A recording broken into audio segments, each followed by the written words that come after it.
Confident body language for anyone. Did you know it's often said that 93% of communication is non-verbal? That is to say, a lot of our meaning and our mood is conveyed through means other than the words we choose. And vocabulary, phrasing and literal meaning only accounts for 7% of the ideas and emotions we convey through our language. The rest? Well, that comes down to 55% body language and 38% tone of voice. In this presentation, we'll learn how to take care of that 55%. The basics. Body language is something that we all use unconsciously. Many of us will move our hands in a certain way, make particular gesticulations, and position ourselves and stand in particular ways too. All of this conveys something about how we feel and what we want to say. And this may or may not be congruent with the actual words coming out from our mouths. Of course, if the body language we're giving off says one thing and the words we're saying mean something else, then this calls into doubt our reliability and our truthfulness. For instance, if you're trying to put on a tough show but you're speaking in a nervous, shaky voice, then you'll come across as highly unconscious. Likewise, if you speak confidently but your body language is bad, that will give away the game. What makes for confident body language? A number of things we can do with our bodies will make us appear confident or otherwise. On the whole, for instance, it's generally agreed that taking up more space makes us seem more confident. Likewise, so does exposing your most vulnerable areas. Leaning on something or touching something makes you seem possessive of that item. So if you're leaning nonchalantly in a doorway or you're slumped over a sofa with your legs apart, then these things will make you appear more confident.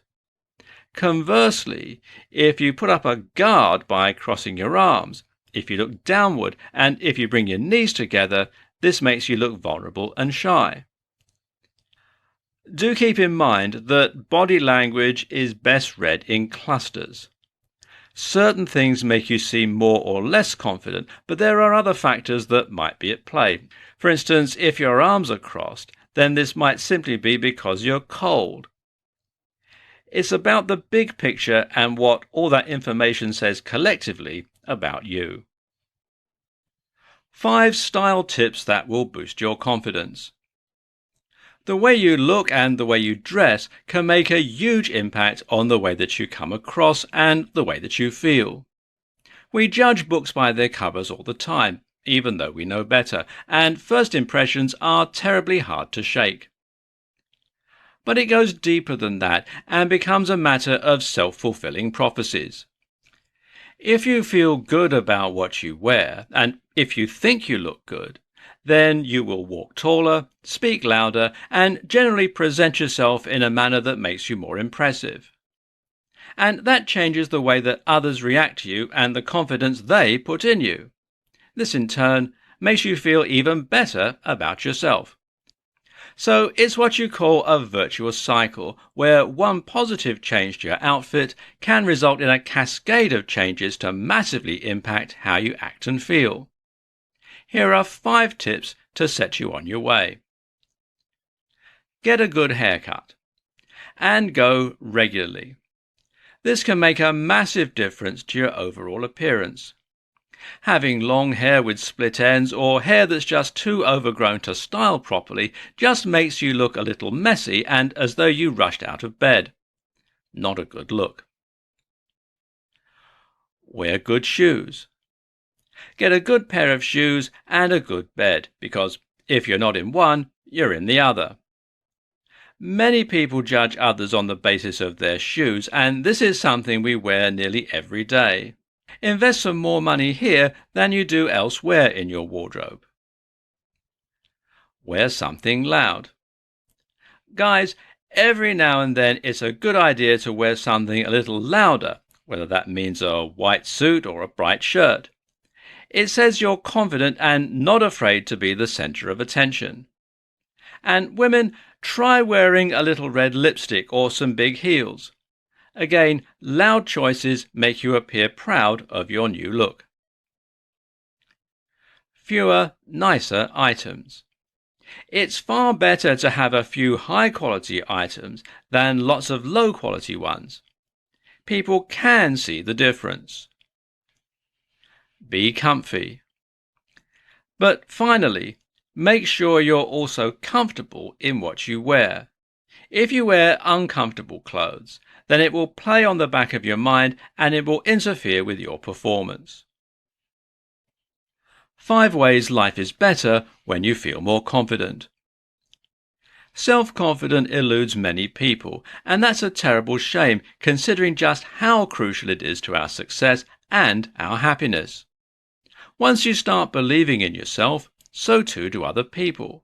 And when that happens, doors start opening and opportunities begin to present themselves to you.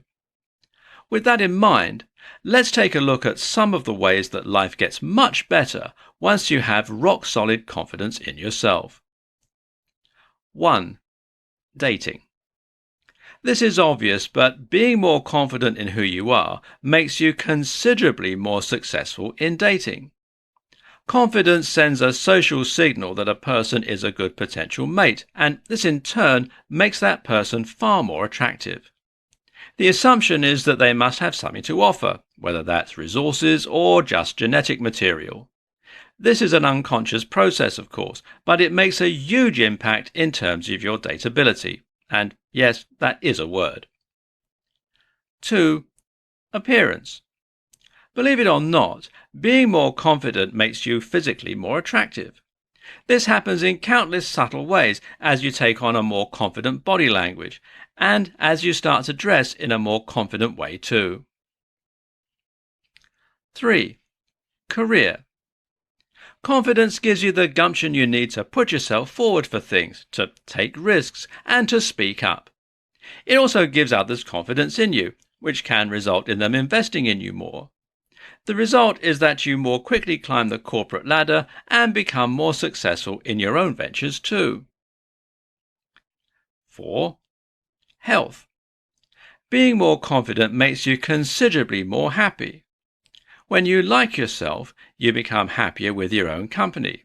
You go easier on yourself and you have less to worry about. All this has an additional knock-on effect on your health.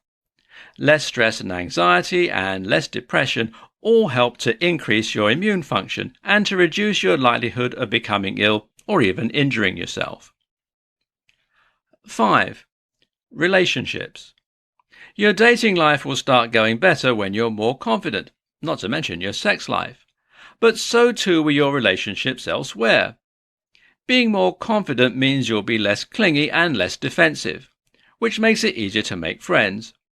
It also means you'll be more assertive, meaning others are less likely to try and take advantage of you. And it will make you a more effective leader too. 5 easy tricks to stay calm in a stressful situation. Being able to keep level-headed in a stressful situation is an incredibly powerful gift. This is what will allow you to best deal with the situation, and it is what will help you to rise to a position of leadership within any given group. The only problem? We are biologically hardwired in a way that makes this very difficult. Our bodies react to stressful situations by releasing hormones and neurotransmitters designed to get our hearts racing and our blood pumping. This makes it very hard indeed for us to remain calm. Here are 5 things you can do to overcome that urge. Detach yourself. One great way to remain calm and to make sure you act sensibly is to try and detach yourself from the situation. By this, I mean that you effectively remove your personal stake in the situation by asking not what you should do, but what a person should do. Try to judge the situation objectively and in a removed manner. Breathe. Breathing more deeply and more slowly will bring into action your rest and digest state through the parasympathetic nervous system, and it will counteract some of the physiological changes going on in your body right now. Ask yourself the best scenario. Having a clear goal can often help you in a high-stress situation. Instead of floundering, first task yourself with asking what the best outcome you could achieve is. Then, take steps to help yourself get to that point. Accept failure. Another thing to do is to accept the possibility of failure and be okay with it. Be okay with being hurt, with making matters worse, or with being shouted at. Very often in a stressful situation, we find ourselves so worried about potentially making matters worse or making ourselves responsible that we end up frozen in indecision. Pick a decision and act on it. So, with that in mind, the final thing to do is simply to take these matters into your own hands. That means acting on whatever it is you have decided to do, and it means not spending any more time considering the possibilities. Our anxiety actually comes from picturing events and specifically picturing the worst case scenarios. As far as our biology is concerned, this makes it as though the worst case scenarios were happening. So, instead of thinking, just act. How to overcome social anxiety easily. Social anxiety is an incredibly crippling condition. Being afraid to speak up essentially renders us voiceless, which in turn means we become passengers in our own lives. We end up with no say about what we do, what we achieve, where we go, or who we become. So, what can you do to start kicking some ass again? Let's take a look at how you can become socially bulletproof. Understand where social anxiety comes from. Social anxiety comes from a desire not to be embarrassed, shamed, or hurt. This is an evolutionary response that is intended to prevent us from making matters worse and to protect us from damaging our own likelihood of survival. When we want to impress someone or make a good impression, we begin to picture all the ways that the interaction could go wrong. And in doing so, we end up triggering a fight or flight response.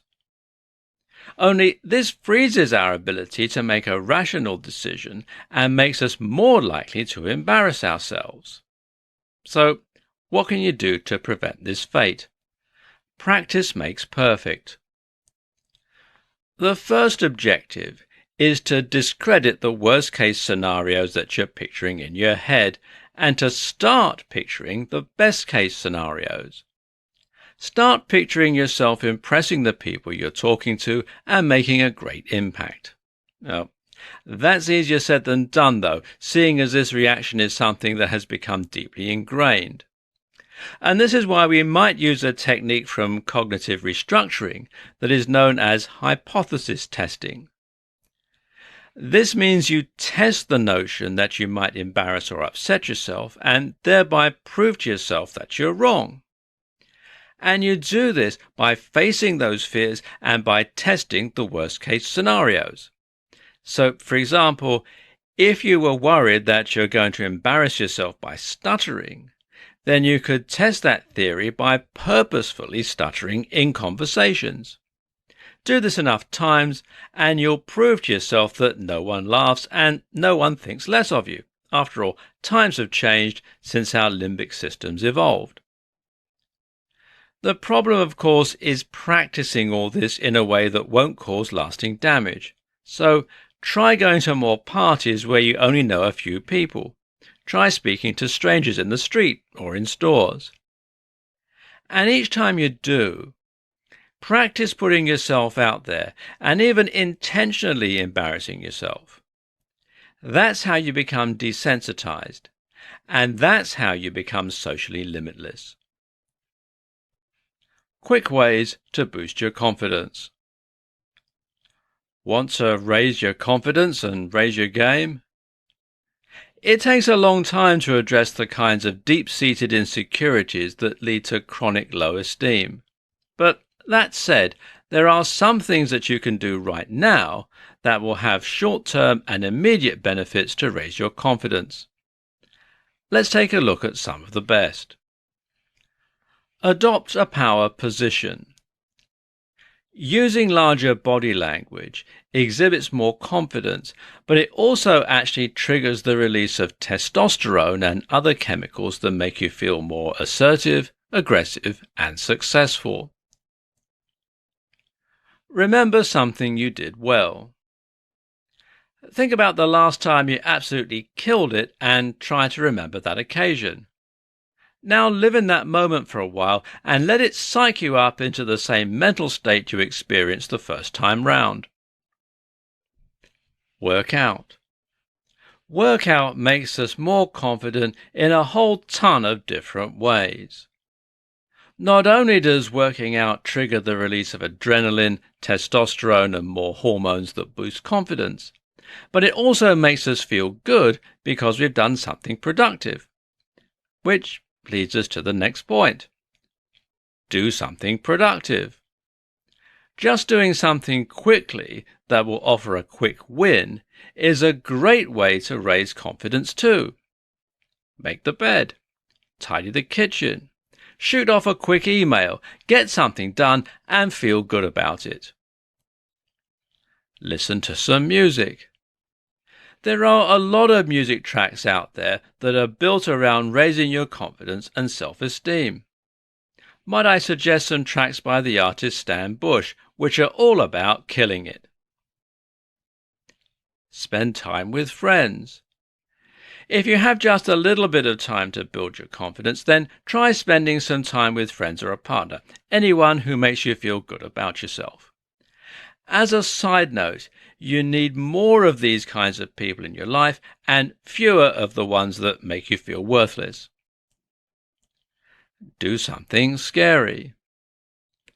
Even better than quickly doing something productive is to quickly do something that you're normally afraid to do. This is an even more powerful quick win. It could mean that you give a talk in public or that you attempt a backflip. Facing fears ultimately diminishes them. Finally, fix up your look. The way we look has a big impact on the way we feel. Fix up your outfit. Get a haircut or have a shave. Feel like $1,000,000. How to speak more confidently in any situation. Talking is something that most of us do on a daily basis. As such, most of us will probably say that, for the most part, we feel pretty good doing it. We can talk to our parents, our friends, our partners. But then, when we really need that gift of the gab, it can end up letting us down. This is what happens when we're in a physical or verbal confrontation. It's what happens when many of us go on dates, and it's what happens when we're in interviews. The problem isn't talking. The problem is talking confidently. So in this presentation, we're going to look at how you can always do that, no matter the circumstances. Tip 1. Stand up. The first tip is to fix your body language, and specifically, that means you should stand more erect with your chest somewhat puffed out. Doing this will immediately make you take up more physical space, making you more dominant and helping you to at least seem more confident. At the same time, this will help with the acoustics of your voice and mean that everything you say comes out louder and more clearly. Tip 2. Speak more slowly. The more nervous we are, the faster we tend to talk. This has the effect of making our voice sound higher pitched, weaker, and ultimately less confident. Your job then is to try and overcome this by speaking more slowly. This makes you sound instantly deeper and more confident, and it makes the content of what you're saying seem more considered and trustworthy. Tip 3. Breathe. If you are panicked and if you're shaking, then you will sound nervous. That stands to reason. Try to get your physiological response under control then. The best way to do this is to breathe more slowly and more fully, which will help to get your parasympathetic nervous system back under control so that your heart stops racing. Tip 4. Relax. When you are nervous, the release of hormones and neurotransmitters tends to make you tense up and become more physically anxious. By relaxing, you can counteract this fact and you can loosen the muscles around your throat and vocal cords, making you sound deeper, more powerful, and more confident. And finally, tip 5, make eye contact. Often the best way to become more confident is to act more confident until that becomes a reality. And one of the best ways to act more confident? Make eye contact with whoever it is that you're talking to. How to have 100% certainty in your entrepreneurial venture. One of the things that is most responsible for holding us back is a lack of certainty. Now, what do I mean by this? I mean that we unfortunately lack faith in our own ideas and plans, and that in turn prevents us from ever giving them the best chance possible. This is why you often don't work out, and it's certainly why you don't invest time, money, and effort into that entrepreneurial venture. Think about it. You might think of yourself as lazy, or as flaky, or generally as someone who doesn't see things through to completion. But ask yourself how often you take time off work. You go to work every single day and do the things you need to do there every single day, no matter how tired or uninspired you are. And why is that? It's because you have certainty. You're willing to invest that kind of time and effort because you know that you'll get paid every single day. And if you knew that your workouts would get you into incredible shape, then you will be able to hit the gym every single day. We don't because we think we'll give up before it happens, or because we don't trust in the routine or in our own bodies. If you knew that your entrepreneurial venture was destined for greatness, you would find time every day to make it happen. So, how do you know? 1. Redefine success. Rethink what success means to you. Perhaps you don't need to be super rich. Aim for something lower to begin with and be happy to reach that point.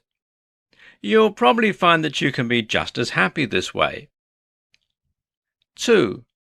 Follow a blueprint. Being an entrepreneur doesn't always need to mean breaking the mold. In fact, a lot of the most successful businesses simply recycle well-known strategies and well-known methodologies. Open up a high street store. Open up a hair salon. Take a business that you know works and then, do that. 3. Bootstrap. Bootstrapping means that you're going to fund your big picture with smaller and less exciting business strategies. That may mean, for example, that you sell a product in order to fund a much bigger product. Or it might mean selling a service while using the time left over to work on R&D. Oh, and finally, believe in yourself. Believe you can do anything, and you'll be one step closer to making your vision a reality. How to be more assertive while still gaining respect. Often, we are stuck between a rock and a hard place when it comes to our interactions with others. More specifically, we are often forced to choose between being assertive and standing up for ourselves and being nice. In other words, these two options often seem mutually exclusive. It seems as though being nice often comes with the prerequisite that you should also be a pushover. This is something of a problem, seeing as most of us want to be treated with respect and not become a human doormat. But likewise, most of us also like to think of ourselves as nice, decent people, and we don't want to cause anyone else undue harm or upset.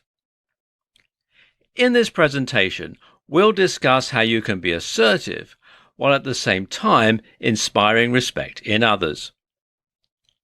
Keep your cool. Assertive is a good word because it's subtly different from aggressive or angry.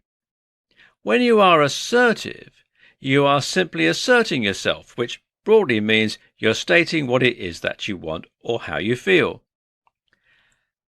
This is different from being passive or inactive and letting things just happen to you. But it's also different from being angry, aggressive, or explosive. When we lose our cool and shout and rave, we actually come across as a little unhinged and certainly rattled. These reactions do not help us gain respect because they just make us seem out of control. Know what you want. In order to assert, you first need to know what it is that you wish to assert in the first place.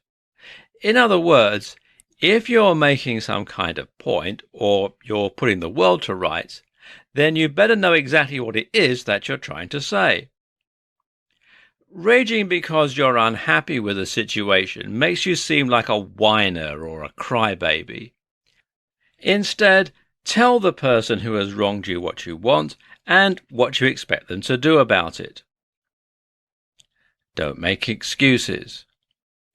A lot of people will tell you never to say sorry. That's a big commitment, so I wouldn't necessarily go that far. But what I would say is that many of us say sorry too much, and it can actually make us seem a little weak at times.